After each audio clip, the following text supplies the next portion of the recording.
whenever there's an episodic series, you can bet two men will talk to you. AJ Talon and Owen Finch give their thoughts on Owen and AJ Talks.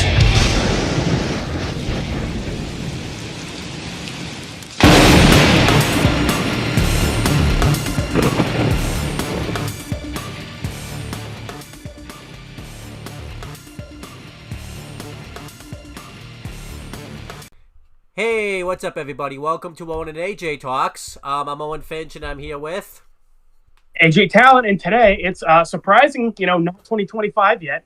It's Dragon Ball Episode 2 and 3 reviews. Episode 2 is called the Emperor's Quest, and Episode 3 is called the Nimbus Cloud of Roshi.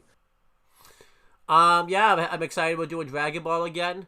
We're doing these two episodes together because when we talk about them, episode 2 ends on a cliffhanger. It kind of leads into episode 3, so I wanted to make sure that and you kind of had to tell me that, make sure like we do both together. So yeah, because I watched it and then I remembered like, oh yeah, right. Next episode we meet Roshi, and Owen knows Roshi, so I was like, oh cool, we should do this. Because he ends up being a pretty important character, which is funny because you pointed out like if you just watch this episode with no future knowledge, he would seem like such a one-off character, Yeah, definitely. Yeah. So I enjoyed these episodes, and I'm glad we're doing it. Because I thought we were going to continue Dragon Ball next year, and then we were kind of because we did a big video yesterday, and we're doing a big video tomorrow. So we were kind of like, yeah, what can we do in between? And we're like, yeah, let's do Dragon Ball. And I was like, yeah, I'm down for that. I was kind of down for it too. I think originally it was going to be SpongeBob, but then your brother couldn't do it. So Yeah, we kind of bounced around a few ideas. So yeah, I'm glad we're doing 2 episodes of Dragon Ball. And this ends up being funny because the whole reason we started Dragon Ball this year was because the creator Akira Toriyama died this year, and then we have a creator cameo in episode 3. I was just explaining that to Owen. Yeah, so we get to pay tribute, to the creator, like in another way now, type of thing, because he actually shows up like in this episode. So I always love when they do that. Invader Zim. I don't know if you remember that on Nickelodeon. In the background, like the creator of the show will like be one of the background characters. Well, I know we just talked about him, M. Night Shyamalan, and the Glass. And Glass, yeah. He ends up doing cameos in a lot of his movies. Yeah. Yeah. So I always like that. When the creator of the show sometimes will make like a cameo and everything like that. Yeah. So that's always fun. Yeah, so let's hop right into it. Well, Owen, do you want to guess the air date for The Emperor's Quest? So I remember the air date. It's been a while since we did episode 1, but I think the year's 1984, because I remember it goes on until Dragon Ball's not very long. I remember we weren't born yet when it came out. It like ends in 1996. I like how you said it's not very long. It's a pretty fucking long show, dude. The original one, anyways. Like I thought it was. Yeah. I'm gonna guess. August 15th, 1984. Well, Owen, you were close because you remembered that I told you the manga started in 1984, but the show didn't air till 2 years after. Oh no! So episode 2 aired on March 5th, 1986. Damn.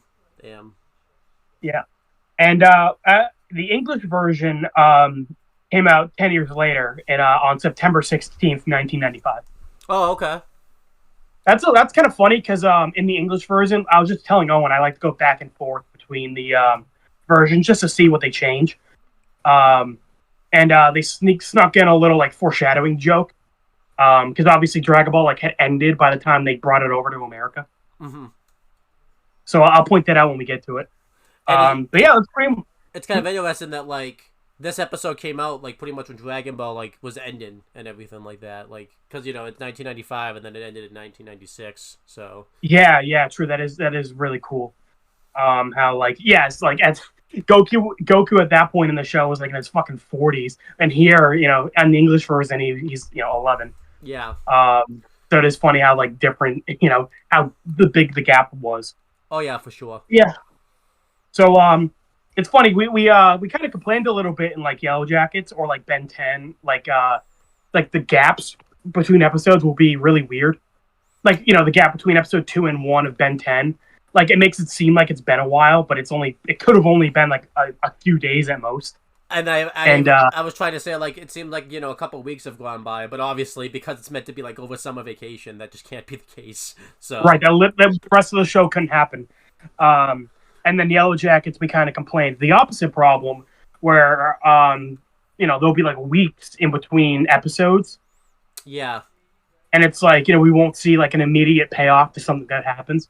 Yeah, I've always had that complaint. So this is interesting because this picks up pretty much almost immediately where episode 1 ended off. If you remember, Goku killed that dragon that kidnapped Bulma, and then they kind of got on a new bike and rode off. Mm-hmm. And they're still in that same like mountain area, and it's sunset. Presumably, it's only like a couple hours later. They do that thing, very 80s thing where they have like the narrator like tell us what happened last episode type of thing. Obviously that's going to be like the call-in, and like a thing that they do throughout the show, because obviously they did it the next episode. Yeah, it's funny. I noticed that as soon as I heard him, because you mentioned last video that it's very 80s. Yeah. And then when I heard him this time, I'm like, oh yeah, Owen was right. This is super 80s narrator. Yeah, he really is. He's a good narrator though. I like him. He does good jobs. So. I like his voice. He does a fucking good job. Yeah. So because it's getting late and Goku's getting pretty hungry, they decide to make up camp for the night. And you think Goku, he's been living in the woods all night, he's going to be stuck in like a tent or just, under the stars. But if you remember, Bulma showed him that capsules can contain like big things like vehicles. And then we see Bulma has like a little case full of them. Mm-hmm. And she whips out one that's like a fucking house. Yeah. like a full-on house with electricity and running water. I don't know how she has electricity and water when there's no like pipes or anything connected to the house, but fuck it, it's the future, I guess. I guess so, yeah. And pretty interesting too. Because obviously this is as we're gonna see, Goku's like gonna be a fish out of water here because he's never really been around any of this stuff. So yeah, I like that he still thinks it's magic. Like when Bulma pulls it out, he's like, "Hey, my grandfather said we shouldn't be using magic." Well, I think he said like we should only use it to help other people, type of thing. Right. But the point is, like, he still like doesn't really get that, like, it's not magic. Like he thinks everything's like magic related. Yeah. Or at least like all the technology stuff. Which is kind of weird. And I do like pretty magical to us. This is pretty. Right. Well, I think that's the point. Is like Bulma treats it like so normal, So we're kind of in Goku's position. Yeah. But we're not in Goku's position when he's kind of looking around the inside of the house, and Bulma decides to like fuck with him a little bit and turns on the TV, and he like gets freaked out. Mm-hmm. Because he's like, "Oh my god, there's a little man stuck in this box." My favorite one was when he doesn't understand like the light. Like, how is the light going on? How is the light inside, but it's still like dark outside? Like he just didn't understand it. Like, yeah. It was a good. Yeah, he's like, what is the electricity you speak of? Thomas Edison is rolling in his grave. He probably was. Yeah. Does Thomas Edison exist in Dragon Ball? Who knows? I don't know. But Bulma switches the channel again to like a romance movie, and Bulma starts like going hard. She gets like super invested all of a sudden.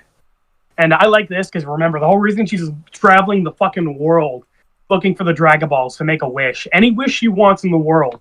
And she decides she's going to make a wish for the perfect boyfriend. So she's very like... I remember when we did my like guessing game, like, didn't I guess like Bulma would make a wish, but I didn't even know, like... I didn't think it'd be this. I thought it would be like something weird, like something stupid. Yeah, it's a very stupid wish, yeah. Because, I think Bulma said... I don't think she says her exact age, but yeah. I think she says she's 16, so she's just very like like the stereotype girl of like, they're obsessed with like like the knight in shining armor kind of thing. Yeah. I do like how Goku kind of gets back at her because he just like grabs the remote from her, and while she's like super invested, he like switches it to like a Godzilla movie and it like freaks her out. not even that, but like,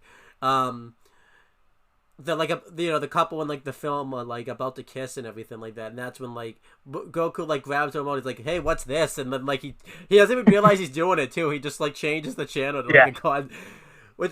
It's funny because I also said off camera like Goku and Aang are kind of similar, where they're very like childlike. We did the same thing where remember when Aang was like to Sokka, like, "Hey Sokka, nice dress," and we were like, "It's funny, it's such an insult," but Aang didn't even mean it that way. He was probably being genuine. I know. Kind of same thing where Goku was just being genuine. He just ended up fucking with her. It's funny. By the way, so now that we see that the dinosaurs, if this is a Godzilla movie, does Godzilla exist in the Dragon Ball like universe? I do have to ask. Sure. Yeah. It's not a guy in a costume. They had to pay an actual Godzilla. He's like an actor. And I got to make sure like to protect animals' rights and all that type of stuff and everything like that. Make sure you. Pilaf doesn't respect animals' rights. He fucking threatened to turn an alligator just minding his own business into a purse. Yeah, he did. Yeah, he did. Pilaf. Pilaf, man, you're making it harder to vote for you for Emperor of the World. Yeah. And then Bulma, is getting kind of ready to settle in, and she realized Goku stinks. And she's like, "Ew, kid! Like, when was the last time you took a bath?" And Goku says, "What's a bath?" Yeah. Uh-oh. So she realizes, like, "Ugh, I'm gonna have to show you."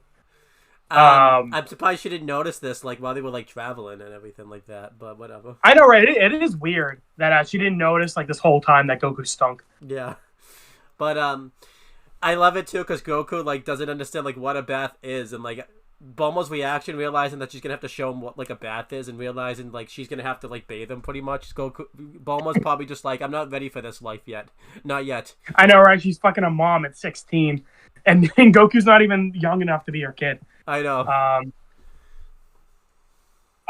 So yeah, I do like so Goku like strips down in the bathroom, and remember, as I told you in episode 1, Owen, they don't give a fuck about showing Goku butt ass naked when he's a kid. Not even just that, but you see like a little line where like his yin yang is and everything like that. Like They actually... Well, I love how even Bulma says like you're supposed to cover up the front, and Goku takes a towel and covers his face, and he's like this. But I noticed like they full on like.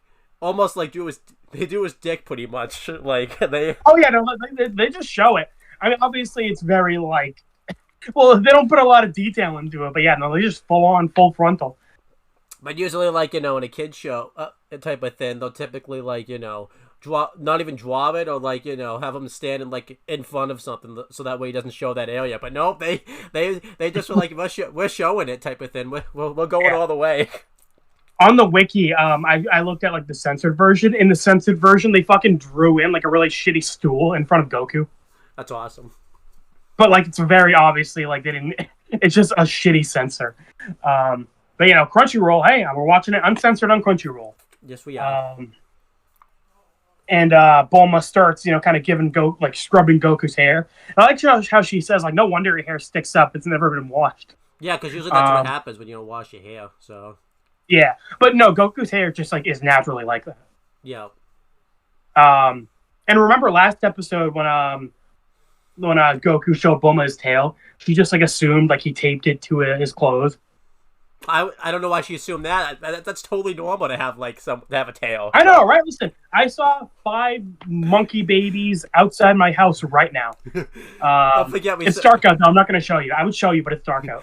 I got Flopsy chilling outside my house right now. Flopsy, the Unagi, the fucking serpent. They're all just outside my house chilling. We're having a little barbecue. That pterodactyl that like kidnapped Bulma the last episode. That's yeah. We're cooking him. We're cooking him and the serpent like Zuko cooked them. Yeah, we are. I had that for dinner tonight. Oh, yeah. Fucking listen, with a head that big, you'll be eating forever. Yeah, and Bulma realizes, like, oh, it's, like, stuck to you. Like, how do you do this? Like, do you super glue it to your butt? And then she tries to, like, yank on it. And Goku's like, ouch, stop that. Like, and then I like that it cut away. Just like that it cut away too, like when she's like yanking on it too. Like it cuts to like outside the house, but you hear like Goku like screaming in pain. Yeah. Like obviously that fucking hurts. Yeah, and then Goku just like moves his tail and picks up the brush that Bulma was holding. When she realizes like, oh shit, he could like move it it's real. Yeah, totally real. And I love Completely normal. You know, Goku's reaction to almost like, "Hey, Goku, why do you have a tail growing?" And obviously Goku's like, "What do you mean? It's completely normal. All boys have one." And he's right, Owen. All boys have them. Yeah, I like how Bulma. We find that Bulma's like a genius. Like her dad's like the fucking most successful scientist on the planet. And remember, she invented the Dragon Ball radar. Mm-hmm. She's smart, but she's like, wait a minute, maybe you guys do have tails. I've never seen a boy naked, so maybe. Yeah, she just bought. But yeah, every guy's got a tail going. All the time.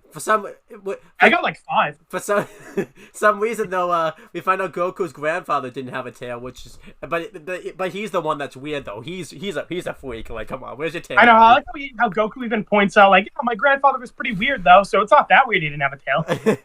And then like Bulma's trying to say that Goku's the one that's weird for having a tail, but no, Goku's grandfather, like, come on, where's your tail? Like, you gotta show off your tail, dude. Like, where is it? I know, right? Come on.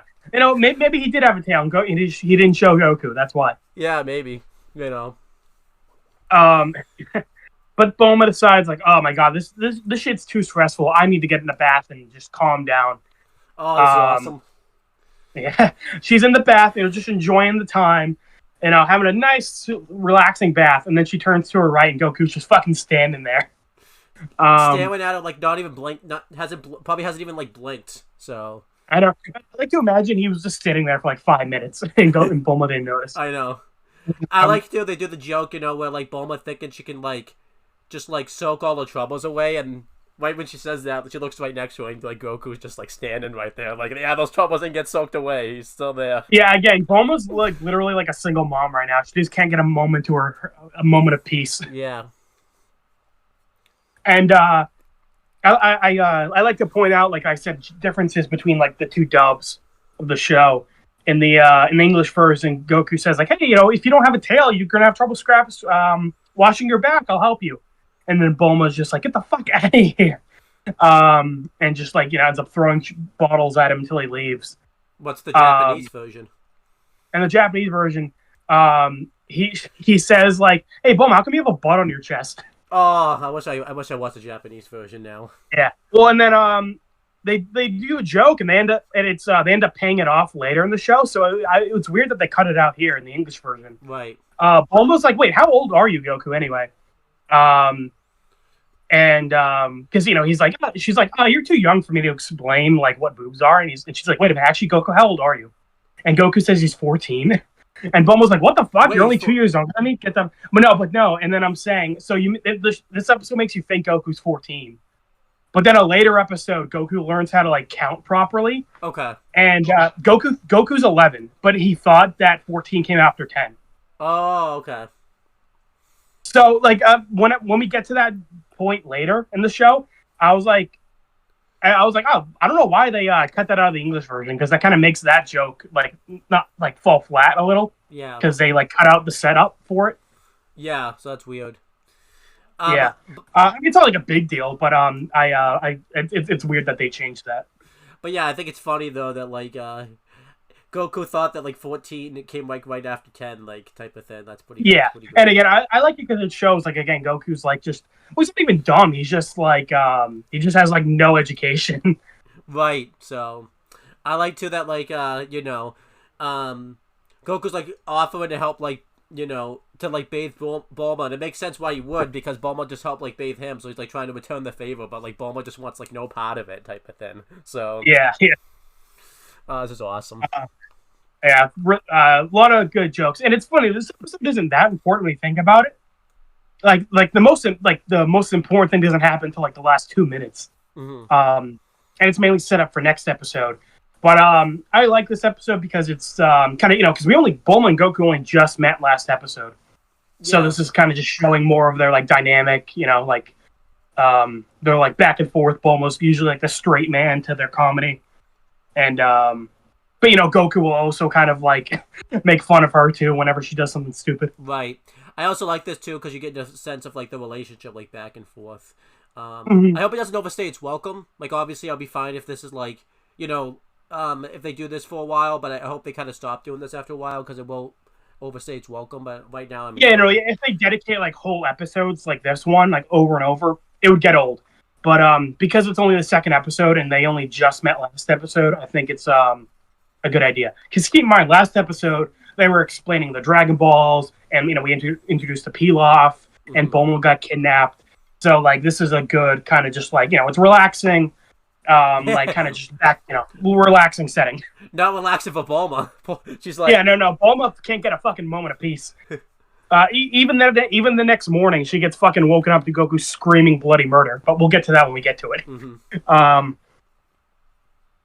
So yeah, they end up eating dinner after Bulma takes a bath. But Goku, he's never had like normal food before. He's like eating the bread. And he's like, oh, this is gross. I'm gonna go hunt my food. Because they said like earlier in the episode, like Goku was hungry. That's why they like stopped for the night, and like he was gonna like eat like like a monkey or whatever, and like Bulma's just like, you have to like. Would that be cannibalism? No, because he's got a monkey tail. Doesn't mean he's we don't know. Yeah, it'd be like a quarter cannibalism. Yeah, but yeah, he was gonna eat like stuff that humans wouldn't normally eat, and Bulma was just like, you gotta eat like normal food, like people are gonna think you're weird if you eat that type of stuff. And I like that Goku like didn't even like care. He was just like, he's just cool with it type of thing. He's just like, yeah, I'm cool with it. He doesn't give a fuck. He's like, whatever. Yeah. And then Owen, we cut back to our villain of the season, Mr. Pilaf. I'm voting for Pilaf, 1986. Even though you weren't a thing yet. Even though I was way not a thing yet. Well, I was like 10 years not a thing, not from being a thing. So my mom would have been like fucking like 10. No, younger. My mom was born in 1977, and so my mom would have been like 9 years old. Yeah. So, but anyhow, so I was way not a thing. Yeah.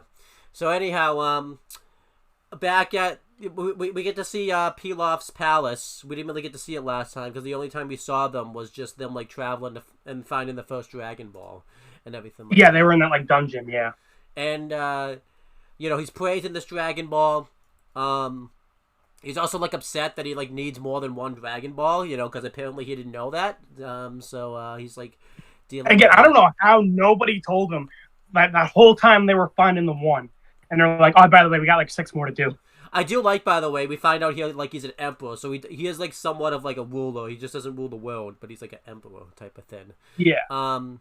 And one of his minions, Shu, comes in, and Shu kind of wonders like what the game plan is to like find the Dragon Ball and everything like that, and he wants to know like how he's gonna rule the world, like what's his plan. And I gotta admit though, Pilaf's coming up with pretty good plans though. Like he talks about how he's not how he's not gonna like focus on like being the ruler of the world. He's gonna have like small steps and focus on like the little things, which is that's a good plan. A good plan.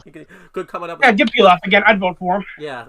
He talks about like how he's gonna delegate himself and like not focus on like everything type of thing. So I'm proud of him. Good. At least he's someone that's ruling the world that has a plan. He's not going with us into this without a plan. Yeah. It's not a great plan, but it's a plan. So. Yeah, I know. Well, Owen, this is the guy who again didn't know he needed 6 more Dragon Balls. So you think he's the kind of guy with a plan? Somehow Shu didn't know either that no one knew Shu in because Shu like was like, only Mai knew. Mai knew and just like didn't say anything. She was like waiting for the moment. It's like really awkward. It's like, okay, should I tell him now? And now he seems busy. Now, we thought the warden from the Avatar, the last episode we watched, we thought he was with this because you couldn't even like cough while he was like talking. He like threw. Hey, yeah, you cough, you get a week of solitary. Fucking Pilaf farts. Pilaf is the one who farts. Yeah, and then he punishes Shu for it. Yeah, so he Pilaf votes, and Shu got punished for it. He asked like if it was him, and then Shu obviously is like saying that it wasn't him because it clearly wasn't him, and I like this too. Like this shows how Pilaf is an idiot. He has like this button that he presses so that way like he can stretch like Shu's like arms out and like pretty much hold him in restraints, but he has to like run all the way across the room to like press this button. Like, I like how he points that out too. He's like, "Oh man, note to self: I should make that button closer." Yeah, like put it right next to you, dude. Yeah. So yeah, he like forces Shu to admit that he was the one that did the deal, and Shu like obviously fearing for his life because he was about to have like, his arms and like legs like chainsawed off. Like, but yeah, Pilaf was gonna fucking chains. Imagine this show. This show would be fucking rated R. Pilaf just starts like mutilating Shu. Yeah. Just fucking cuts him apart with a chainsaw. But yeah, he takes the blame because he doesn't want to be He doesn't want to be chainsawed. Obviously there's a reason that Pilaf gets so upset about this because you watched the Japanese version. Why do you kind of say like what the whole reason? Oh yeah. So Pilaf, he was saying how once he's emperor of the world, he'll like execute people over like anything, even just farting, and then he himself farts. So he's like, "Hey, Shu, what did I just tell you about farting?" He's like, "What? That was you." And he's like, "No, that was you. That was you." Not only execute them, brutally execute them. Like, I know, right? Not even like fucking the electric chair or like euthanasia. Not just fucking rip them apart with a chainsaw. Yeah. So then, I do also like in the Japanese version, they Pilaf mentions like, "Hey, listen, we gotta be quick about this because we might not be the only ones hunting for the Dragon Balls." Not in the English version. So now in the English version, he doesn't even consider that. Again, he's like, "We got 6 more, and no one else is looking for it. It's fine." Yeah. So then, his other minion, Mai, comes in, and she says that she thinks she found like a lead on a Dragon Ball because she saw that like she was over by like the cave like flying around and she saw something like glowing. So Pilaf is like pissed. Was like, well, get over there. Don't come in here and like tell me about it. Go find this like Dragon Ball type of thing. And it's kind of interesting that like Pilaf is like causing them to kind of like cower and like fear. Like, I could kind of see like Shu, but I feel like if Mai really wanted to, she could like destroy Pilaf. Mai is like 3 times his size. She could fucking kick him like a football. Yeah. So that's interesting. I want to show I'm gonna make a prediction. I think towards the end of the show, I think Mai is gonna like become good and like maybe not good, but like turn on Pilaf and maybe she'll be her own villain because that does seem because she seems like the one that should be like the leader type of thing. So I don't know why that's not the case. Yeah, she's the only one with like it's her turn with the brain cell. All 3 of them have one brain cell, and Mai holds onto it for safekeeping. But yeah, they go to get the Dragon Ball and doing all of this. Goku is trying to hunt for his food. He finds a like a caterpillar or like a centipede. It's one of those 2 insects. Yeah. So, and obviously that's not going to be enough to like help him with his protein and all that stuff. So he sees the plane with Mai and Shu like flying over him, and he thinks it's a bird, so he goes to get like that. As we find out, they're about to go. They see like they're obviously scared too, because obviously there's a bunch of decomposed corpses of like wolves. Well, I think we're meant to think of the dogs, but they were clearly wolves. So yeah, we didn't know what they were, and obviously they're kind of terrified to like go into this cave. Mainly Shu is, and then Goku comes in, and he wants to have their airplane, thinking that it's food, thinking that it's a bird. So they're kind of shocked. They like don't even know what like Goku's like talking about type of thing, which I actually kind of liked, and I kind of like that they did this. I like that like the Goku had somewhat interaction with like the villains, and it doesn't. I was kind of wondering if this was gonna be too soon, but it really doesn't feel too soon because they're not really after the same things, and also you didn't really meet the main villain yet, so I actually didn't really hate this. Yeah. And again, like Shu and Mai were so fucking confused, because like they're just like this random monkey boy comes out of nowhere and he's like, "Hey, I want to eat your airplane." They're like, "What?" But AJ, you would be confused. That you have conversation with people. Those monkey boys probably have talked. Those 5 outside. Oh yeah, monkey boys eat my airplanes all the time. And Yellow Jackets, why do you think what's her face's plane blew up? Monkey boy ate the insides. Well, speaking of Yellow Jackets, we got a better wolf attack this time around than the Yellow Jackets. Yeah, actually, yeah, you're right. So 1986. And just as many people died here as the Yellow Jackets wolf attack. 0. Well, we don't know, but one might have died in Yellow Jackets, but we don't know that yet. So. Yeah. But yeah, one like half died. Yeah, but So we find out that the thing glowing in there wasn't a Dragon Ball. We see a bunch of eyes come out, and we see that it's a pack of wolves. I guess wolves aren't as strong as we think they are, because it seems like anytime they try to attack the characters, they always fail. So, I know, right? But anyhow, at least Goku is like fucking super strong. All right, fucking what's Thaisa's excuse? Nothing. You know what the Oh shit, Goku versus Thaisa, because Thaisa beat a wolf to death with a stick. Goku needed the power pole, so really, if you think about it, Thaisa with a stick is stronger than Goku with the power pole. Well, Goku did like several of them though.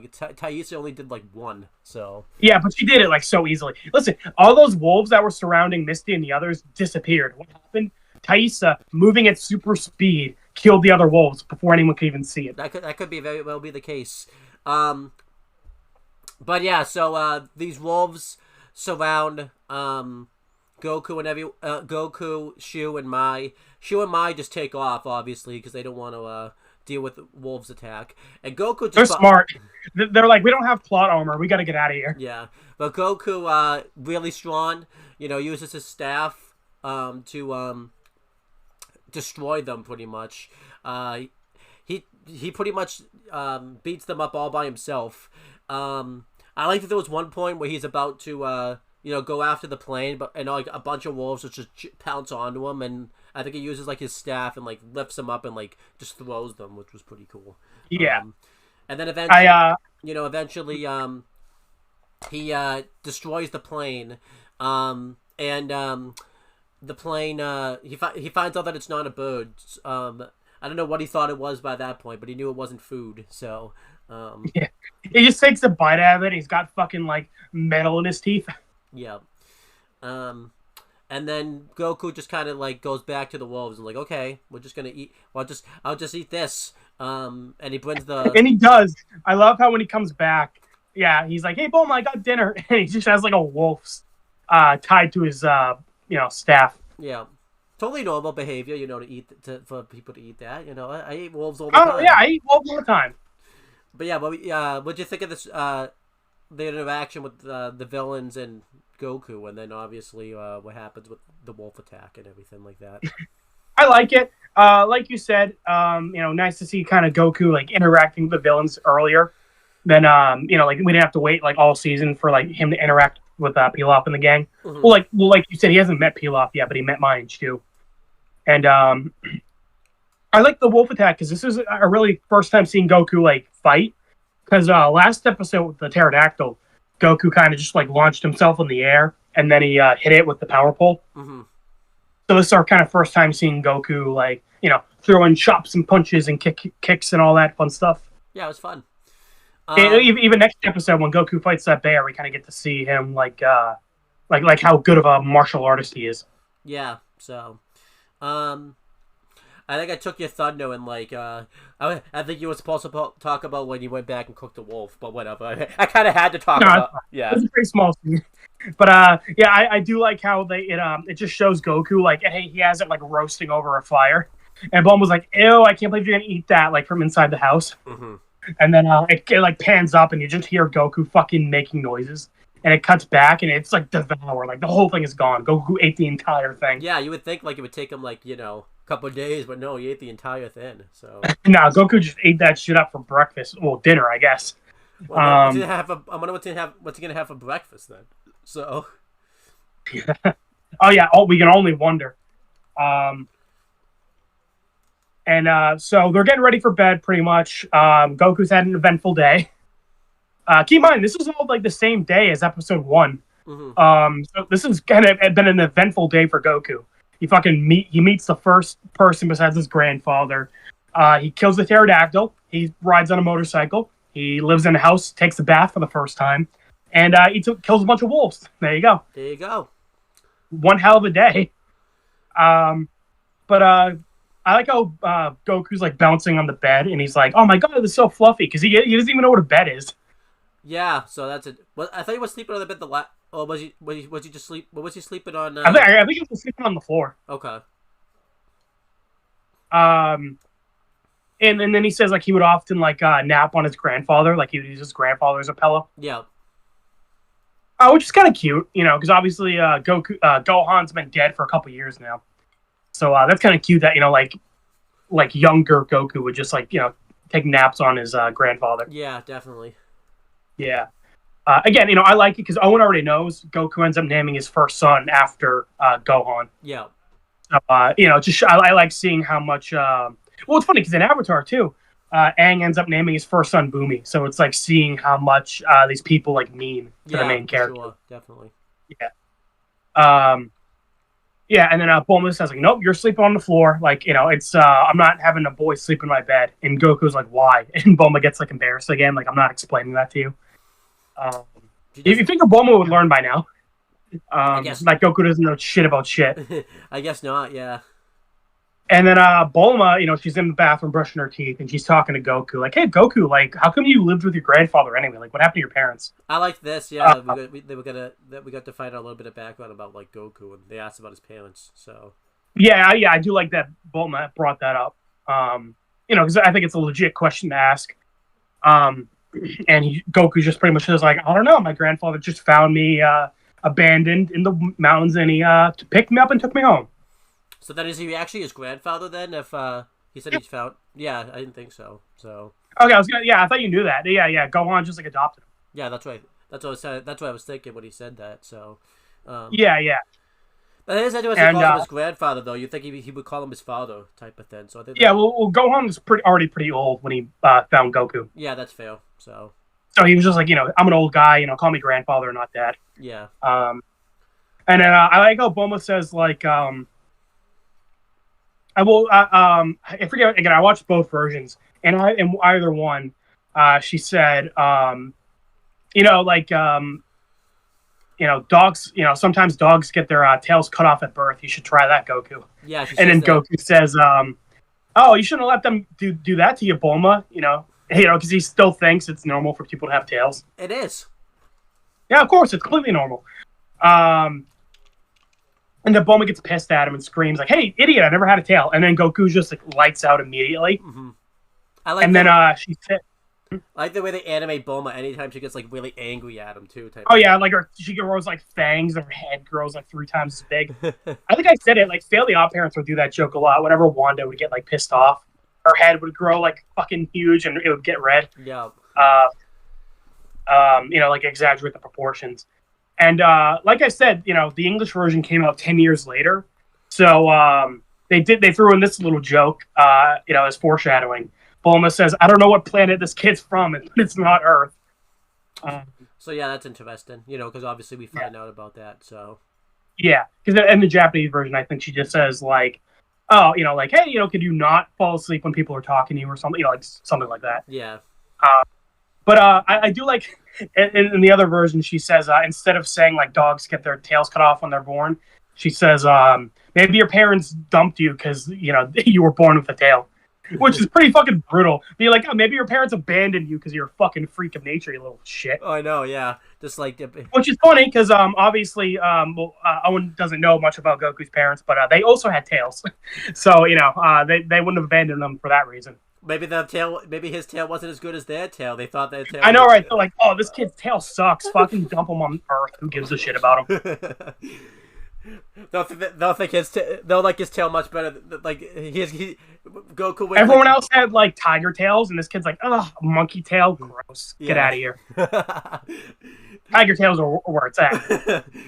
And they're and they put him on Earth. Just be you know what, Earth will. Monkey tails seem like they're pretty in on Earth type of thing. They're really popular.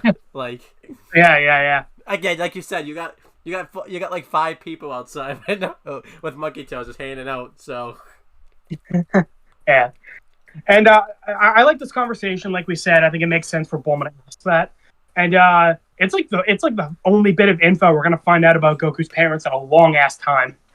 Because I remember when we did the guessing game, you kind of knew Goku wasn't from Earth already. Yeah. And you mentioned you thought his wish for the Dragon Balls was gonna be he's gonna ask about his parents. Mm-hmm. But here Goku just doesn't give a shit about his parents. He's just I don't know, they just dumped me. I don't give a shit. I like how he says that term to dump me, like we talked about. They just like, yeah, we're not dealing with this kid anymore. Like, we're done with him. Like, fuck this little guy. He's such a loser. He's got a terrible. He's got the worst tail in all. Like, they had to Goku into like a tail who has the best tail, and Goku like came in last place type of thing. Yeah, I know. Fucking let kid with the worst tail get stumped on Earth. Goku, you lose. Fucking send him to Earth. Yeah, that's awesome. Yeah, but no, it's cool. Getting this little conversation because again, I think you were curious about like how long Goku like has been on Earth, like how long he was in the mountains. Yeah. Last episode, like you said, you weren't sure how long like Goku has been there, and then again, we kind of just get like Goku's point of view. Like, he just, as far as he knows, he was a baby. He got dumped in the mountains, and then Gohan found him. That's pretty much like all Goku knows from his point of view.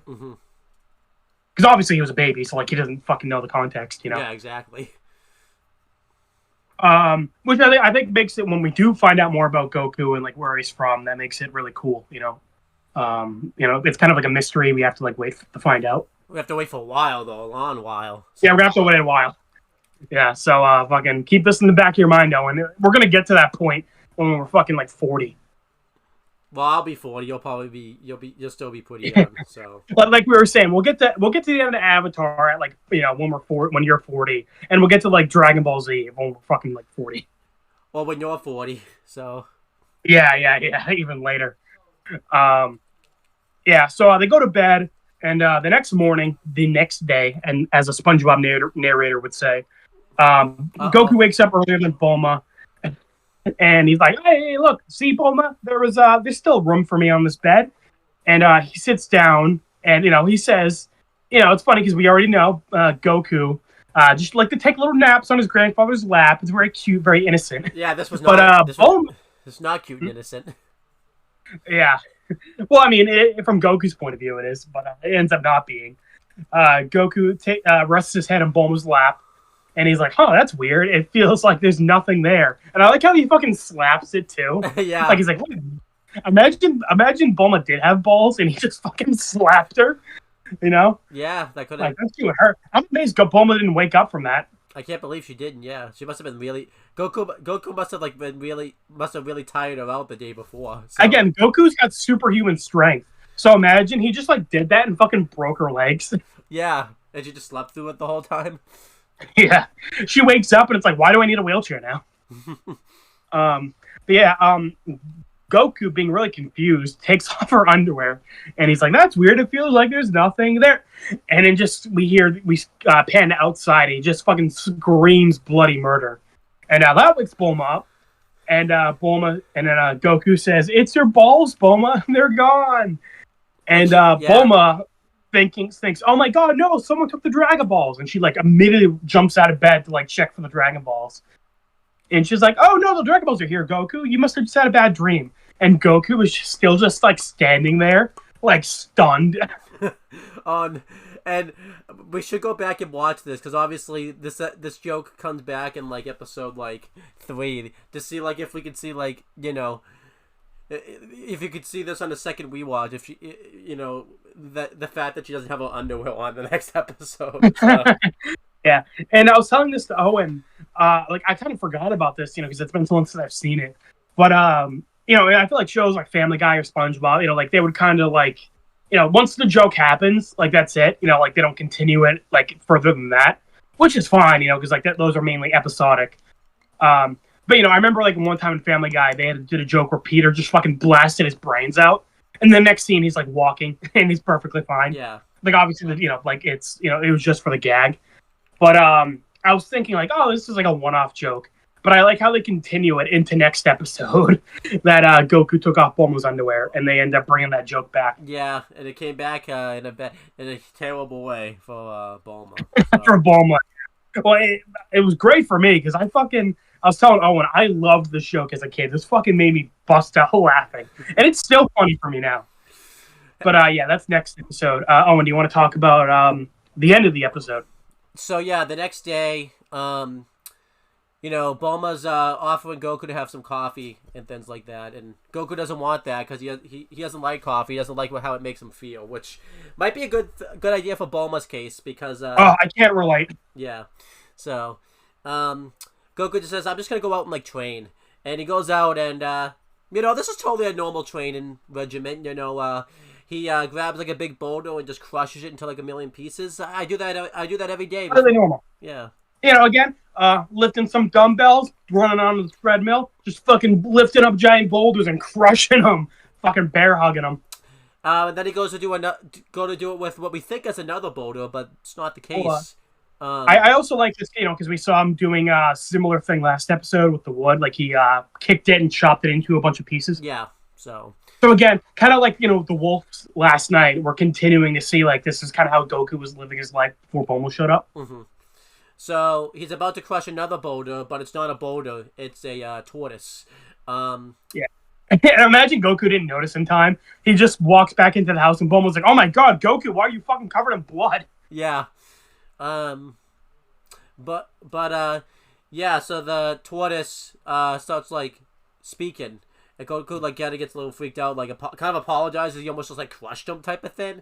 And Goku, he tells Bulma like about it, and we find out that this tortoise has been living off on the land for like over like 100 years, type of thing. Trying to find like his home and trying to find like water and everything like that. But it's kind of I talked about this with you off camera. It's kind of weird that about the laws of like animals and stuff like that, because we see like pterodactyls later on. We're just gonna see like in the background there was just like a dinosaur, like a T-Rex, and another like pterodactyl. Yeah, not Owen, just not any T-Rex, a fucking massive Godzilla-sized T-Rex. But apparently tortoises still need to like live near the water, type of thing. Like they kept that the same type of thing. Yeah. Well, you say it's the same, but this turtle can talk and is like as intelligent as a human. I deal with that every day, AJ. I don't know what you're talking about. All the time. I live in Florida. I see turtles all the time. Turtles, fucking whatever, English. I see turtles all the time, and they speak to me all the time. Especially after just having that hurricane recently. So. I mean, Owen, have you ever been to New York? Ninja turtles everywhere. Yeah, everywhere. I like rats. But which is the leader, so yeah. But yeah, so Bulma gives him some seawater.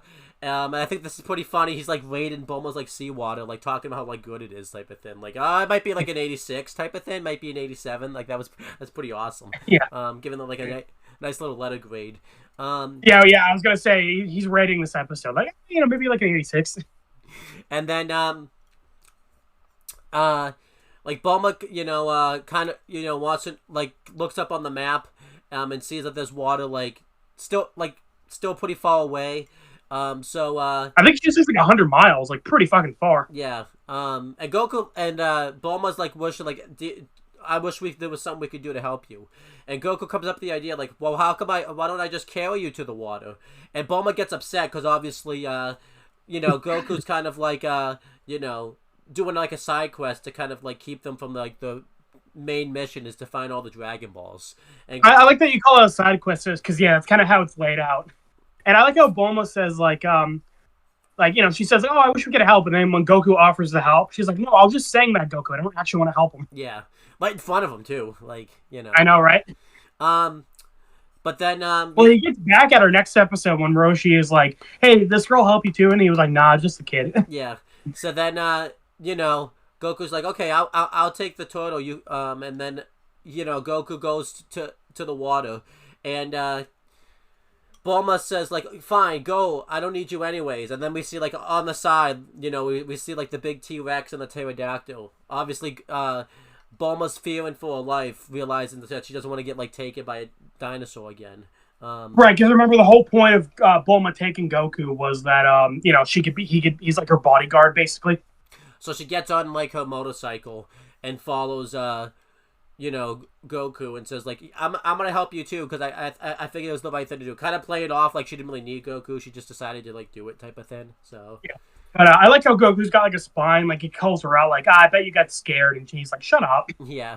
And then that's kind of like that with Aang in the previous episodes. We were like liking how Aang was like back talking Boomy a bit, like he wasn't just taking his shit. Yeah. Same thing here. I like Goku. Like he's innocent and he's very childlike, but he will call Bulma out when she's being an asshole. And the episode ends with like the narrator asking, like, are they gonna get the turtle back to like water type of thing, and then what's gonna happen with like the villains type? No, Goku's gonna trip and break his neck and die, and that's the end of the episode. They should do that one time. They should do that one time where the narrator asks a question like that, and then someone comes in and is like, nah, that's not gonna happen. None of that's gonna happen. No, that's the end. The end. They die. But overall, this episode was pretty solid. I liked that we got to kind of see like Bulma and Goku's kind of relationship and everything like that. I like the interaction that Goku and like has with like the villains.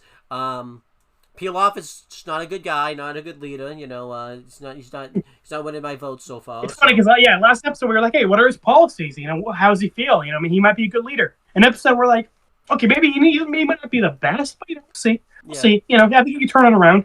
So I'm gonna give this episode, like the tortoise said, I'm gonna give it a solid B, 86, 87, solid B. I'd say B. Yeah, I agree. Not too much like happens like plot wise, but as I was saying, I think it's a good episode to like kind of establish Goku and Bulma's relationship, have them bond a little bit, and then we get some plot stuff at the end where Goku and Bulma are now taking the turtle to the beach. And like you said, it's like set up as like a side quest, but it ends up being important. Mm-hmm.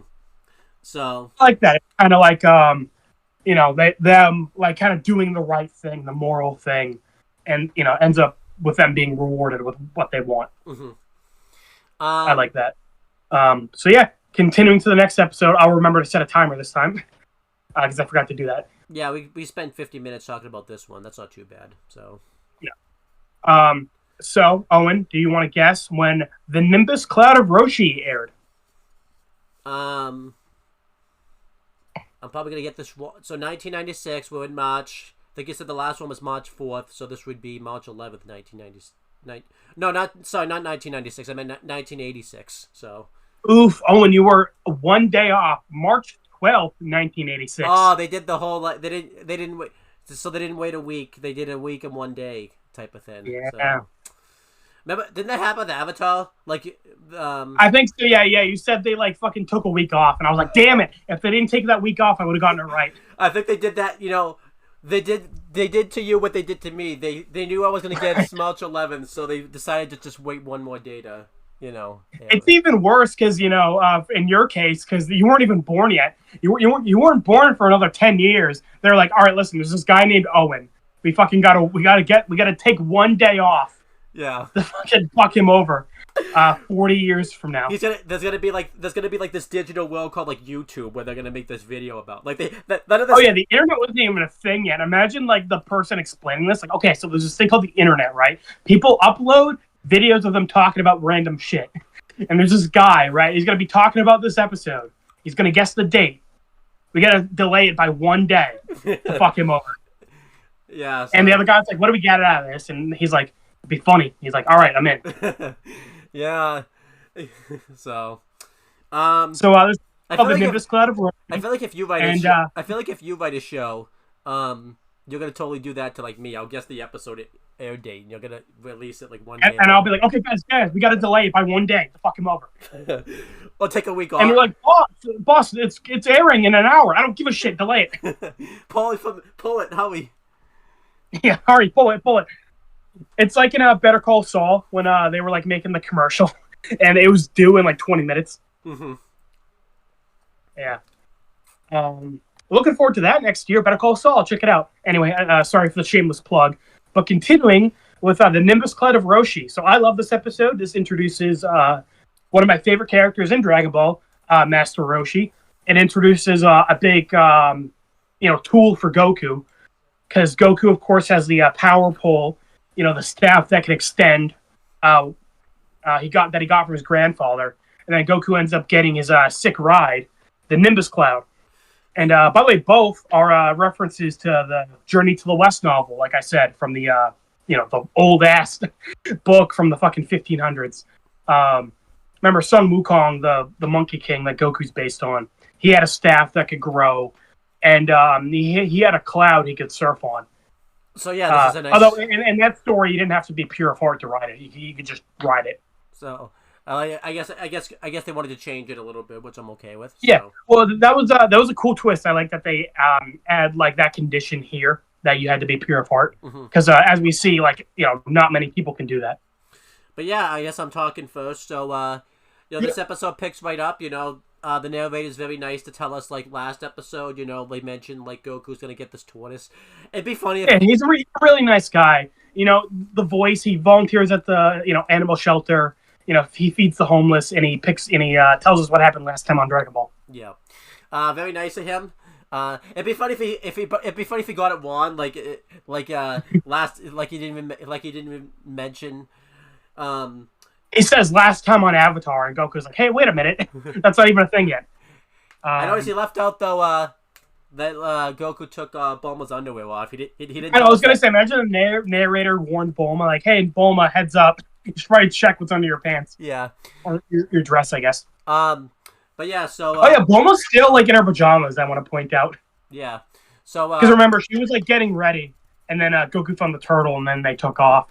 So Bulma didn't have time to get changed. I think you forgot to talk about that, yeah, because, like, they delayed for so long because Bulma took a while to, like, brush her hair and everything like that, so that's why... Yeah. That was, like, the delay. So, yeah, Goku and Bulma running with the... Goku's got the tortoise on his back just running with him, and Bulma's riding the motorcycle. It is interesting how this episode also, like, picked up, like, pretty much immediately after. Well, like, not immediately, like, because they said it was, like, 100 miles away, and now they're, like, 2 miles away. But it's probably, like, a couple hours later. Yeah. So, doing all of this, Bulma's, kind of upset with Goku that, like, she's doing this type of thing. And Bulma says that this better be worth it. We better get there, like, quickly type of thing. And doing all of this, we see that there's some type of animal or some type of, like, creature, like, looking through, like, a telescope. Thinking that they want to eat, thinking, that they're hungry type of thing. And who do we see that it is? It's none other than a bear dressed like a samurai is the best way I can describe this. I see these, I mean, I live in, like, the New England area. I see these all the time. I see bears dressed as samurai all the time. I know, and don't forget, it's not just a bear. It's a fucking massive bear that's, like, eight times their size. Dude, being a human in the Dragon Ball world must suck ass. Everything is, like, so much bigger than you. I know. But yeah, so this samurai bear, gigantic samurai bear, says that he can't really eat humans because it gives him heartburn.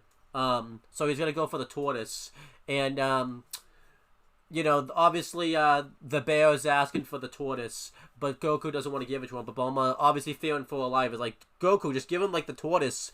And again, I love Bulma's, like, immediately wants to snitch out tortoise. She's like, nah, fuck this guy. I never liked this guy anyway. Yeah. And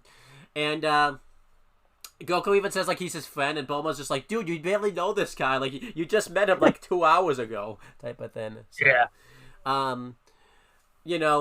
The tortoise, like, hides underneath, like, a rock type of thing. I think Goku had to, like, tell him, too, like, after everything happens, that he was gonna get, like, eaten type of thing. And the tortoise, like, didn't even know that. But, Goku's dodging the samurai gigantic bear. What a sentence that is. I probably should have said that gigantic samurai bear, but I said samurai gigantic bear. I don't know what that means. So, eventually, Goku hits the gigantic samurai bear, like, 3 times in the head with his staff. Is that his full name? Yes. Yeah. So his first name is Gigantic, middle name Samurai, last name Bear. Yeah. Why not? Of course. And he knocks him out, and Goku... Oh, he kills him. Oh, okay. I thought you just knocked him out, but... No, he's fucking dead. Well, because you see, like, blood gushing out. Well, I thought he was knocked out, your blood gushes out when you're knocked out sometimes, so... No, listen, Goku doesn't give a fuck. Goku, Aang is an Avatar. He's crying through his past lives, like, I don't want to kill anybody. And Goku's like, nah, fuck that shit. And murder. Is Goku gonna be like a criminal, like Sokka's like a war criminal? Yeah, we're gonna have to do a whole video on, like, fucking Goku's war crimes. I think have we had? I think that's the only one that did he kill the pterodactyl last episode? I think he did, right? I don't know. I think it's vague. He might have. Yeah. So then they continue to make their way towards the beach. And there's something you noticed. I'll let you talk about. We saw like a robot like on like a tree while they were like traveling. You want to talk about that a little bit? Yeah. So again, compare the English and the Japanese version. In the English version, they just had it made bird noises. But in the Japanese version, he says, "Hey, this isn't Penguin Village," and this is a reference. Well, one, this is a crossover and a creator cameo, because in Akira Toriyama's the work he made before Dragon Ball. He made a show called Dr. Slump, and it's set in Penguin Village. And he made himself a character in Penguin Village, a robot called his name is Toriyama. He called it a Toribot, like he made himself a little robot. So this is that robot in Dragon Ball. He's just chilling on a palm tree, and he's like, "Wait a minute, this isn't Penguin Village." Yeah. So that's cool. This is a crossover with Dr. Slump and the creator. Making a cameo in his own show. It's always kind of cool, when the creator makes a cameo in his own work. Like we talked about, in like the Glass series, M. Night Shyamalan shows up in those movies and stuff. So. Yeah, or like the Marvel movie, Stan Lee makes a cameo in all of them. Oh, I didn't know that. Yeah, so. Yeah, that's a big thing in all the Marvel movies. Is Stan Lee always makes a cameo, or he did before he passed away. Oh yeah. And Invader Zim. You'll find like one of the background characters in every episode is the creator. I think Butch Hartman shows up in fairly not him, but like Dr. Rip Studwell. I think is meant to be like a reference to Butch Hartman because he's drawn like him. So yeah, so it's something quite a few shows do, and I like that here. It ends up being bittersweet because of course Akira Toriyama died earlier this year. Yeah, so this is kind of a nice way to pay tribute to him, like again, type of thing. So yeah, we get to see him here. And then they arrive to the beach. I like he doesn't do anything. He doesn't get involved in any of both Goku and Bulma's bullshit. He's just chilling on a palm tree. Yeah, why not? Yeah. But yeah, they get the turtle back, and the turtle thanks them, like saying like he never would have probably found his way home if like they didn't help him, which is probably true because he's been walking around for over 100 years, couldn't find one body of water type of thing, but yeah. And he said that he's gonna give them like a prize, and he's gonna go get it for them, and they go to get it. He like disappears underwater. At first, I thought he got like eaten by something because like the way he disappears seemed like something like gulped him up. But no, he just they do all that work to help him, and he just fucking dies immediately. It's like the reverse of the koi fish, where in Avatar you didn't realize the koi fish got eaten, but here you think he did get eaten, and he just shows up like 2 minutes later. I know, so I was like, oh, I guess he didn't get eaten. Because Bulma mentions that like he disappeared and everything like that, so I thought like he got eaten. So. I also like this is the first time Goku's been to the ocean, so he's like, "Oh my god, wow!" He's all like excited. Yeah. And he tries drinking the water, and he's like, "Ew, it's all salty." Yeah. I'm glad we're out of the mountains, because the last 2 episodes were set in like very like mountain area. So I'm kind of glad we're seeing like a different scenery. Yeah, I like that. That's good. Because they end up being on this beach pretty much all episode. Yeah, until the end, pretty much. So. Mm-hmm. But yeah, then we have the stuff with Pilaf and everything like that. Yep. So back at the castle, Mai and Shu show up, and Pilaf's pretty pissed. Like, what the fuck do you mean you didn't find a goddamn Dragon Ball? He didn't say it exactly like that, but it's probably what he's thinking. Also, I do like we get a little dream of Pilaf where he's like imagining himself on like a giant, white stallion, and everyone's like worshiping him. Like, oh, great Pilaf, Emperor of the world, I love you. I will fucking wipe your ass for the rest of my life. Shit like that. It's okay if you fart. You can blame it on me. It's still don't know his policies. So far, nothing bad yet. Yeah, no, right. Dude just wants to ride on a nice horse. It's nothing wrong with that. Why do I feel like too? He's gonna get Pilaf, 1986. I feel like he's gonna get his wish where he rules the world, and he's gonna get dethroned. We joked about it, immediately get dethroned or assassinated. That'd be so funny. Yeah. He's Emperor of the World and immediately gets a sniper bullet. Yeah. Yeah. So Mai and Shu are getting yelled at. But then Pilaf gets a little ring on the telephone, and he realizes that he's been informed that a turtle hermit named Roshi has his Dragon Ball. And I like this because, obviously we find, like Goku and Bulma meet Roshi soon after this, and we find, they find out he has a Dragon Ball. Yeah, and I like that we hear about... we end up finding out before they do. I like that we hear about him, like, first before we, like, meet him type of thing, which is kind of cool. Yeah. Kind of reminds you of, like, in Avatar when we meet Toph, I think we like heard about her, like heard legends or like stories about her, but like before like we meet her type of thing. Yeah, like Aang sees a vision of her in the swamp. Yeah, so. Yeah. It's always cool when we get like a bit of like a heads up before we meet a character. Good. I mean, this wasn't much of a heads up. Like we get introduced to Roshi like 2 minutes after this, but still, getting a little bit of a heads up is nice. Mm-hmm. And then they get ready to board their boat to go find him because they found out he lives on like a little island out in the ocean.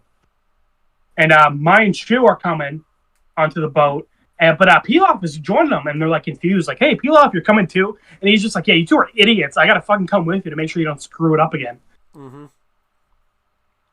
And Pilaf must be so pissed. He's like, "Damn it! I had the one Dragon Ball, and now I gotta go find him 6 more times." Again, he didn't know. He had no idea. He's probably pissed too that Mayan didn't tell him about it too. Like, why didn't you tell me about right, this? So he's like, "Listen, you idiots! I have to fucking come with you to make sure you don't fuck it up." And somehow they still fuck it up. I know, right? Although to be fair, Pilaf doesn't make things much better by being there. No. If anything, it makes it worse. Yes, he does. So they end up taking the boat to Roshi's Island, and we see Comet House for the first time. And this ends up being a big recurring location in the show. Okay. Remember you said like the house that Goku ends up training at? Yeah. So this is that. Okay. Yeah. And we go to it quite a few times. So, yeah, and it's a nice location. It's just it's a little pink house. And when I say it's an island, I mean like fucking there's like 6 feet of land off of the house. Like it's tiny. Yeah, there's not much. It's everything else is just water after this, pretty much. So, yeah. It reminds me of that little island in SpongeBob. Like in the intro. Yeah. Like it's just a little blob in the middle of the ocean, like nothing around it. I know but that's the way Roshi wants it, I think. So. Yeah. I think Roshi just is cool, just being by himself.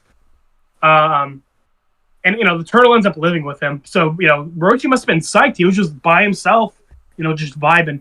Well, not completely by himself because we see an alligator with sunglasses just chilling, in a chair outside, just sunbathing. Mm-hmm. Yeah. And Pilaf and the gang show up, and they try to get into Roshi's house. And Pilaf is like, "You guys are idiots. Let me handle this." He knocks on the door, and he's like, "Hey, delivery, special delivery." Doesn't work. Pizza's here. But nah, he's like, "Okay, no one's here. Good." So he pulls out his universal key, key. So it'll match the keyhole no matter what. But he inserts the key, and it didn't work immediately. And poor Pilaf, he's like smaller than the door, so he's like, trying really hard to open it. But then we see Shu and Mai just like walked in through the open window. Yeah, I like that Yoshi just left the window open. Didn't really think that through type of thing. So I don't know what was going on there. Well, it's funny too because like I remember I hadn't seen this episode in so long. I was like, "What are they doing? There's an open window right there." And yeah, sure enough, they just go in through the open window. Yeah. I like how like Pilaf is like really embarrassed once they point that out. So I don't think Pilaf helped this mission any better than like he That's what I'm saying. I don't think he made anything better. So they end up trashing Roshi's house, and they can't find that Dragon Ball anywhere. So then they end up going outside, and that poor alligator just fucking minded his own business, sunbathing. Yeah. Pilaf, I shit you not, pulls out a knife and he threatens to shank him like he's in prison. Just fucking give him a little stab, or London, just give him a little fucking stab. Mm. He even says like, "I'll make you into a purse." Poor guy. I know, poor guy's just chilling, and we never see him again. He was just chilling on Roshi's Island. Probably never came back after that. Yeah, I wouldn't come back either. So, yeah. But that's it for Pilaf and the gang for now until the end of the episode. So now we cut to back to the beach. It's presumably like, I don't know, a little bit later, maybe like an hour or two. They're just kind of hanging out on the beach. And they're not really they're kind of, good patience by Bulma and like Goku here to like wait this long for like the prize. Like I thought there was gonna be no prize. So oh yeah, did he point out that the turtle said like to wait, that there's a prize? Because you said he like swam off. Okay. Yeah, because the turtle said like, hey, wait. And I like how Bulma even said like, oh, it better not be something stupid like a shell. Yeah. But the turtle ends up swimming back. But Goku notices with his like supervision that there's a man on his back, and it's the turtle hermit himself, Master Roshi. And I like how he's dressed. Like he's got like a tropical, like he's got like the Grandpa Max tropical T-shirt, shorts. He's got like a giant turtle shell on his back. Yeah, that was just on his back. Like he's not half turtle, right? He was just wearing that. No, yeah, he carries it on. Yeah, he's not half turtle. That's what I kind of thought. No, yeah, he just it's like a backpack, and he's got like 6 sunglasses and like a big long beard. Again, I haven't seen the show in a while, so I'm like, wait, was he half turtle? I just like I never picked up on it type of thing. So no, he just carries a turtle shell on him. Well, you find out later in the show that it's like a weighted turtle shell. Okay. Like he keeps it on him for training. Oh, that makes sense. Because carrying around like a big heavy turtle shell, it's like exercise for him. Yeah, that makes sense. Yeah. Yeah. And I love his intro here, how goofy he is. It's because the big thing with Master Roshi is he's kind of like playing on the joke that like martial arts masters are so wise and they are above worldly attachments, but like he's a giant fucking goofball and he's like a pervert. I like that. Yeah. Because again, like you're supposed to think, like monks and martial artists, they don't like give in to like temptation, but Roshi is just a giant goof. I wonder what Roshi would do if the Fire Lord invaded the Southern Air Temple. Would he the Fire Lord would be fucked. Dude, you're gonna see Roshi later on as a fucking badass. Oh, hey. Him and Gyatso were homies. They were buddies. I wouldn't be surprised. Gyatso, again, we talk about this a lot. He killed himself.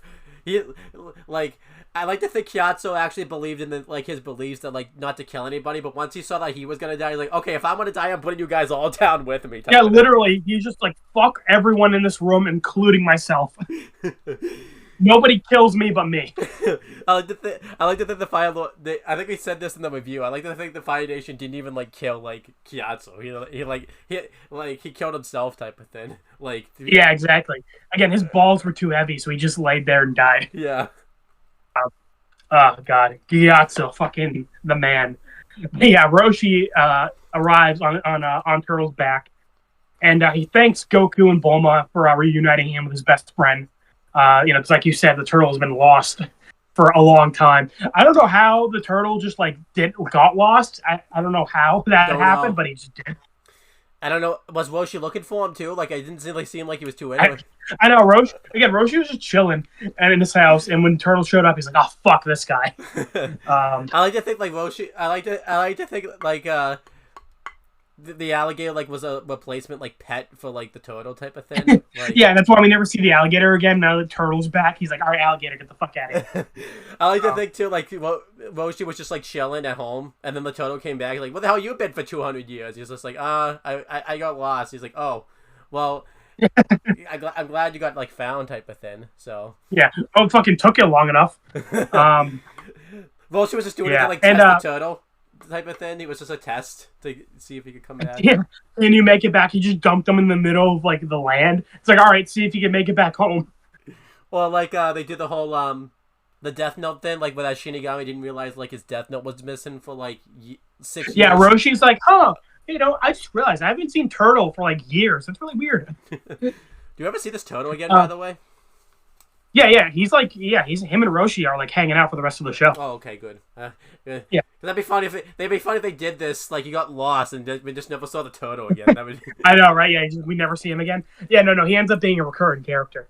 Yeah, so him and Roshi are buddies, and I like that they have a kind of similar relationship to Goku and Bulma. Yeah. Whenever Goku's at not Goku, Roshi is doing stupid shit. The turtle is yelling at him. Maybe that's why the turtle got lost, because Roshi kept doing like stupid shit. He needed a break for like 200 years. So I know. He did the opposite of Bulma. Bulma goes into the bath for a nice long soak. The turtle's like going onto land for a nice long just not soak. yeah. But yeah, fucking Roshi arrives on the beach and thanks Goku and Bulma for reuniting with his buddy. And he says like, hey, I have a gift for you. Thank you, for being such kind people. And again, difference between the Japanese and the English. In the English, he calls his magic carpet he plans to give to Goku. But Turtle says that he left it at the cleaners, which I think is pretty funny. Mm-hmm. In the Japanese version, he calls for the immortal Phoenix. And then to like grant Goku eternal life. Oh, okay. And then the turtle says, like, actually, wait, didn't the turtle... And he said, the Phoenix died of food poisoning last year. Oh, that would have been better to put in here, so... I like both, and I think both are pretty funny. Yeah. And obviously, the joke is that, like, it's funny that like, the immortal Phoenix died of food poisoning. And it's funny that, Roshi has a magic carpet, but he can't use it because he left it at the cleaners. I think both are pretty funny. How did the turtle know, by the way, Yoshi left it like the cleaners? I guess. Yeah, true. The turtle hasn't seen Roshi in like years. So how did Turtle know? What did Roshi tell him on the way back? But then Roshi somehow forgot before they got to the beach. I guess. Or did Turtle go to like the cleaners and like, ask like, Maybe that's why Turtle got lost. He went to the cleaners to get to the magic carpet for Roshi. I guess he forgot the magic carpet. So. Yeah, I know, right? Fuck, Roshi sends him on an errand to get the magic carpet. He leaves for years, and he comes back without it. It's like, what the fuck? Yeah, Turtle's useless. I know, right? Yeah, but I like how Roshi was just gonna make Goku immortal. Just like he was just gonna, imagine the Phoenix was like alive, and Goku becomes immortal. I know. It'd be a very different show. That'd be like once we get further into the show, that'd be a cool what if. Yeah, like what if Goku was immortal? Yeah. Yeah, but Roshi's trying to think of another way he can thank Goku for. So he decides, hey, you know what? I'll call the Nimbus, and if Goku can ride it, he can keep it. And so he calls the flying Nimbus, and a big yellow cloud ends up coming down when summoned. And this is cool. We actually end up finding out later in the show how Roshi got the flying Nimbus. Okay. So, I'm not going to say how now, but, I do like that we get more details on it later in the show. I think it's pretty... I like to think this is what referenced Rick and Morty to create a character called, like, Dr. Nimbus in their show, because, Yeah, yeah. That's a good Rick and Morty joke, because, we're going to be reviewing that soon. Yeah. I mean, he won't. That guy doesn't show up for like a while though. So yeah, I was gonna say he's not in it for a while, but good thinking ahead. But yeah, Goku thinks it's like cotton candy. He can eat it, and Roshi's like, "No, you idiot! You don't eat it. You ride on it." And like I said earlier, this is a reference to Journey to the West, where Sun Wukong has a staff that can grow longer, and he can surf on a cloud. Mm-hmm. But like I said, I like how he put a twist on it, where only someone who's pure of heart can ride on the cloud. Yeah, that was good. I like that. And Roshi says, I'm going to show you how it's done. And he jumps on the cloud, and he just like goes through it immediately. Mm-hmm. And Turtle even says, like, "Oh, Roshi, you're not pure of heart." I wonder why he has it then if he couldn't even ride it. So, like, I guess maybe that's why he was so quick to get rid of it. It's like, I can't ride this thing. So. Yeah, I think it's why he was okay to get rid of it, because he couldn't even ride it anyway. Yeah. We find I do like we find out pretty quickly why Roshi's not like pure of heart after this. Yeah, we find out pretty quickly, yeah. But I do like how Roshi wasn't even expecting Goku to like be able to ride it, because when Goku jumps on it and he lands it, he's riding it. And Roshi's like, dang, I guess there goes my cloud. Mm-hmm. Again, so Roshi was like gonna give it as a gift, but he wasn't expecting Goku to be able to ride it. Roshi's one of those people who like offers to like do something for you, but like no, without actually expecting to have to do it. Right. Or like giving like he offers to pay for dinner, and then when you say like, okay, yeah, great, pay for dinner, but he doesn't actually have any money on him, he's like, fuck. Well, leaves his wallet. He leaves his wallet at home type of thing. Yeah, leaves. Oh, I conveniently only left my left all my money at home. Oh, wow. He left all of his money in his other turtle shell. Yeah. Well, we end up finding out he does have a whole closet full of turtle shells. So awesome. Yeah. And they're all different color, too. Oh, okay. Yeah. I always love that in TV shows or cartoons, where we see the character's closet, it's all like the same outfit. Like SpongeBob, like has the same outfit. SpongeBob, he has a closet full of the same outfit. Jimmy Neutron, Fairly Odd Parents. They all do that joke. It's pretty funny. I think Danny Phantom probably did that joke before. So. Did it? I don't remember that, but that'd be funny if they did. Yeah. So Goku, and then we see Goku riding around on the Nimbus, and he's doing a great job. He's like surfing on the ocean a little bit. He's going super high, doing flips and stuff. Kind of weird. He didn't have to get trained to do it. He's just doing it for like fun type of thing. So yeah. Roshi even points out like, well, you're a real natural. Like it looks like you've been doing it your whole life. Yeah. Some people will argue Goku's a bit of like a Gary Stu because he's like good at a lot of things. But I think this is fine. Like he's obviously he was a martial artist his whole life. He got trained by Gohan. Mm-hmm. So I think it makes sense that he's like really good at fighting, and I'm fine with him, being naturally good at the Nimbus. Like I don't think it's like bad or anything that he's. Plus, he's just kind of messing around on it. He's not really like. Yeah, he's not like doing anything crazy with it. He's just kind of like flying around, testing it out. Yeah, so I like that. Yeah, so I'm just saying, because I've explained to Owen before, like sometimes people like say this character's a Mary Stu or a Gary Stu. I don't think Goku's a Gary Stu at all. Goku definitely like struggles later on in the show. He's not perfect or anything. Right. So, plus he's only like 10 right now. So like he's still like learning everything. So. Yeah.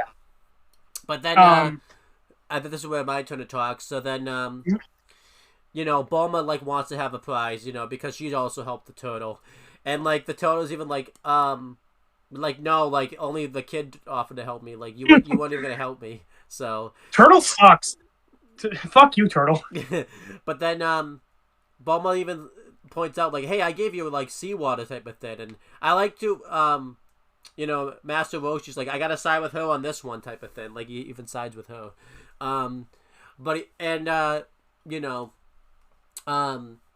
he wants to know like what she wants type of thing, and I like that we saw it, but like the characters didn't point it out. But like when we saw Master Roshi the first time, we saw instantly he was wearing the Dragon Ball around his neck. So you like wonder like one of the characters gonna notice he's wearing the Dragon Ball. I do like how Bulma makes this deal, like not even knowing what she's gonna get. Yeah, but also too, I think it's kind of weird that like they don't point out the Dragon Ball thing like immediately. Like they have like a full on like conversation before like. That is an issue I have. Bulma has the Dragon Ball radar, so it's weird that she didn't know like the ocean was in the direction of the Dragon Ball anyway. Because remember, she didn't want to bring the turtle, but they were gonna find out that the Dragon Ball was in that direction anyway. Yeah. So, Master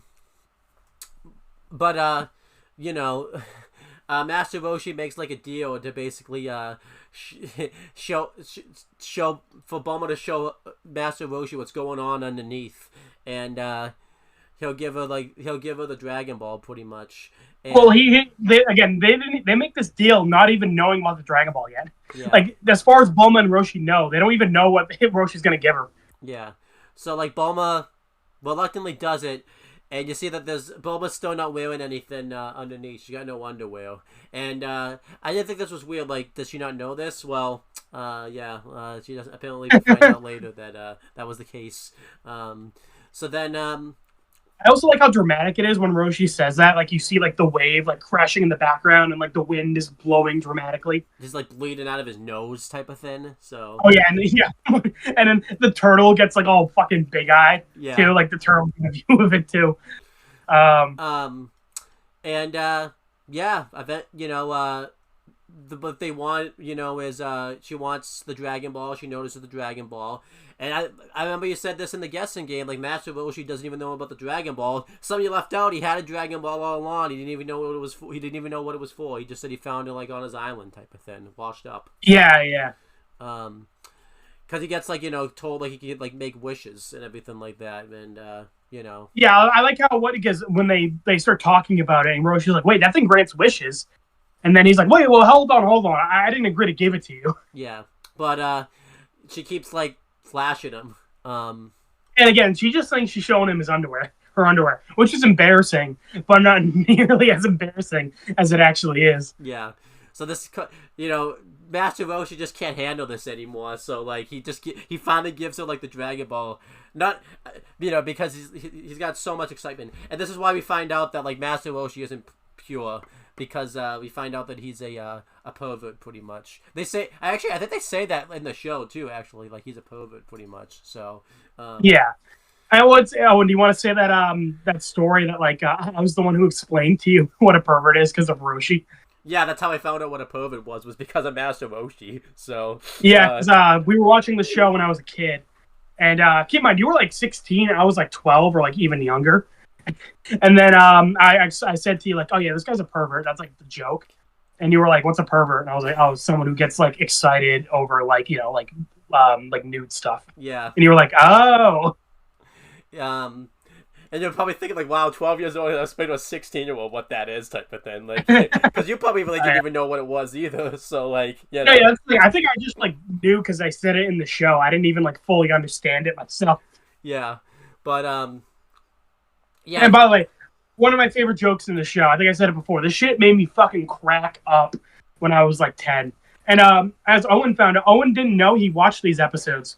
But then when he got to watch this episode, he was like, oh yeah, I remember you showing me this when we were kids. You probably showed me this episode like specifically for this joke, probably. And yeah, I thought this was so fucking funny, and I still think it's pretty funny. Yeah, it's awesome. Like it's hilarious. So yeah, then eventually Master Roshi and Goku and everything like go their separate ways, and it's really interesting because I just talk about this now. I know we see him again, but like this episode, like you think like Master Roshi's just gonna be like a one-off character. You don't really realize he's gonna come back, so it's kind of it'll be interesting to see how they bring him back, because like originally it looks like he's just gonna be like a one-off character, like you'll never see him again. So it's kind of interesting that like they set it up that way, and then he comes back. So I think that's pretty cool type of thing. Yeah, that is interesting. I feel like a lot of the shows we've been doing have done that. In Ben 10, Animo kind of seems like a one-off villain, but he ends up becoming a big recurring one.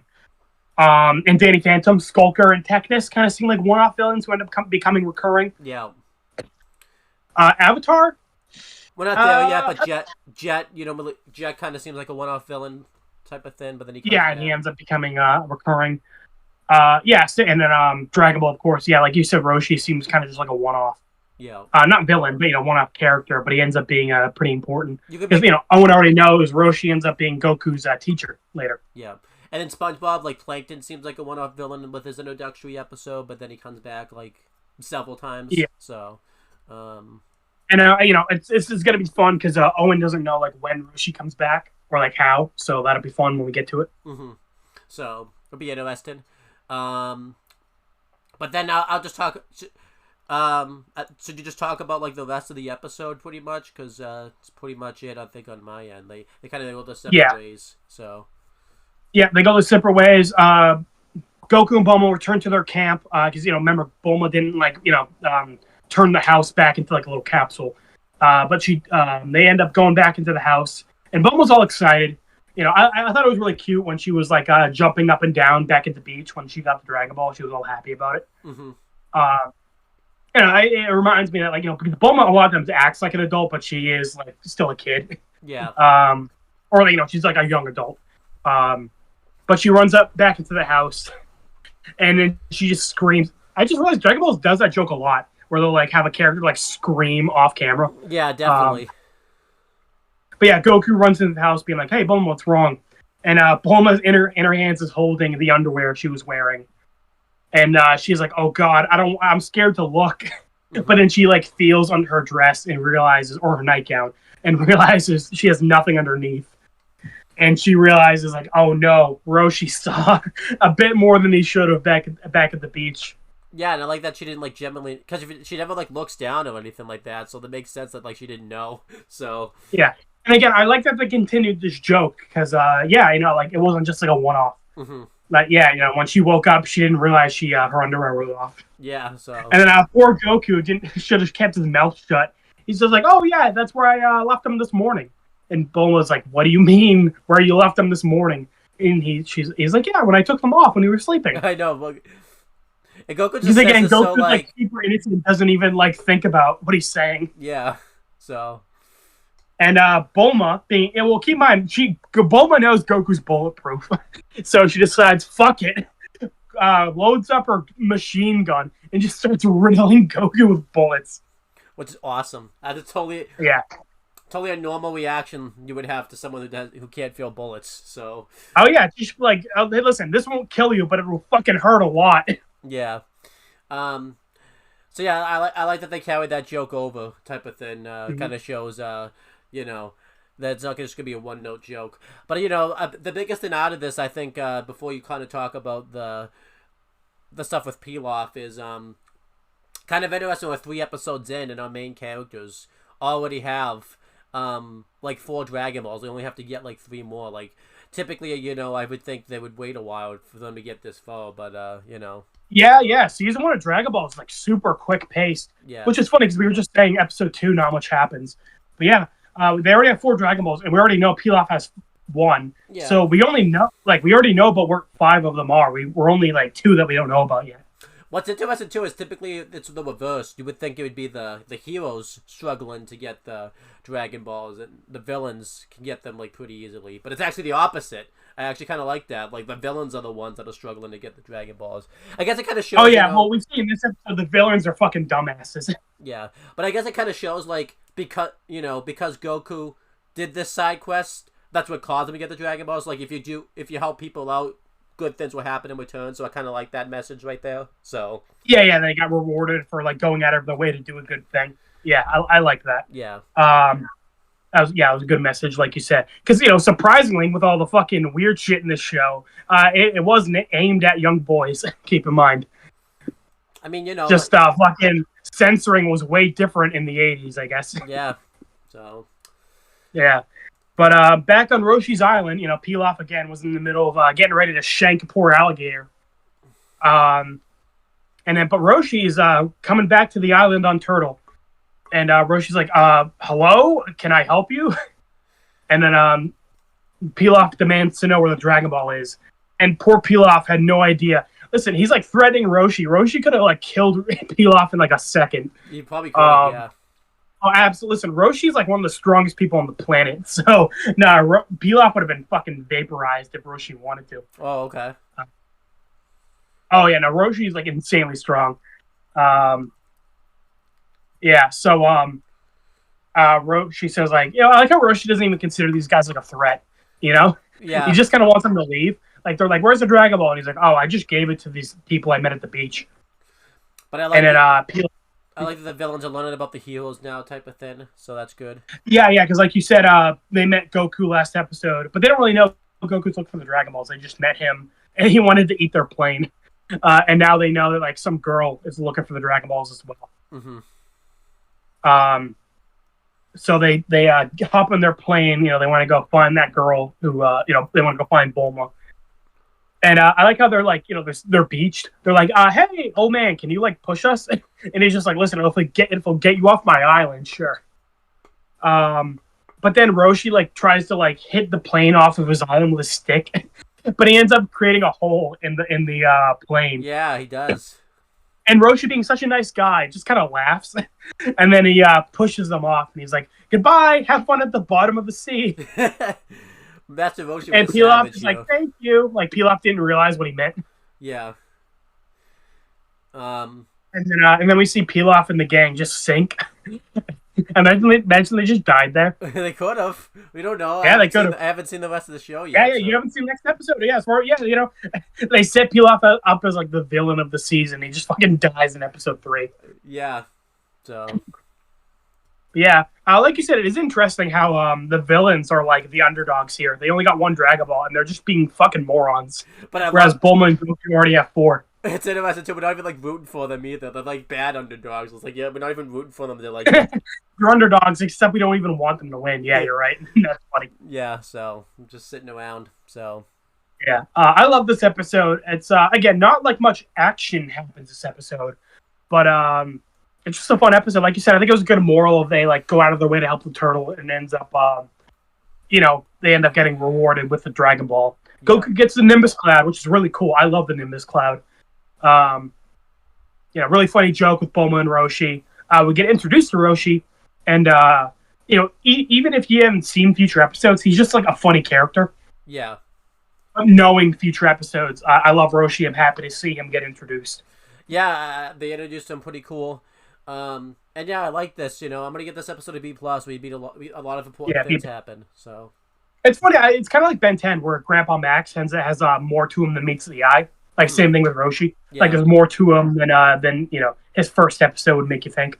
Yeah, definitely. So yeah. So and it's funny. You know more about Max than Roshi, so I'll be looking forward to seeing what you think of Roshi later on.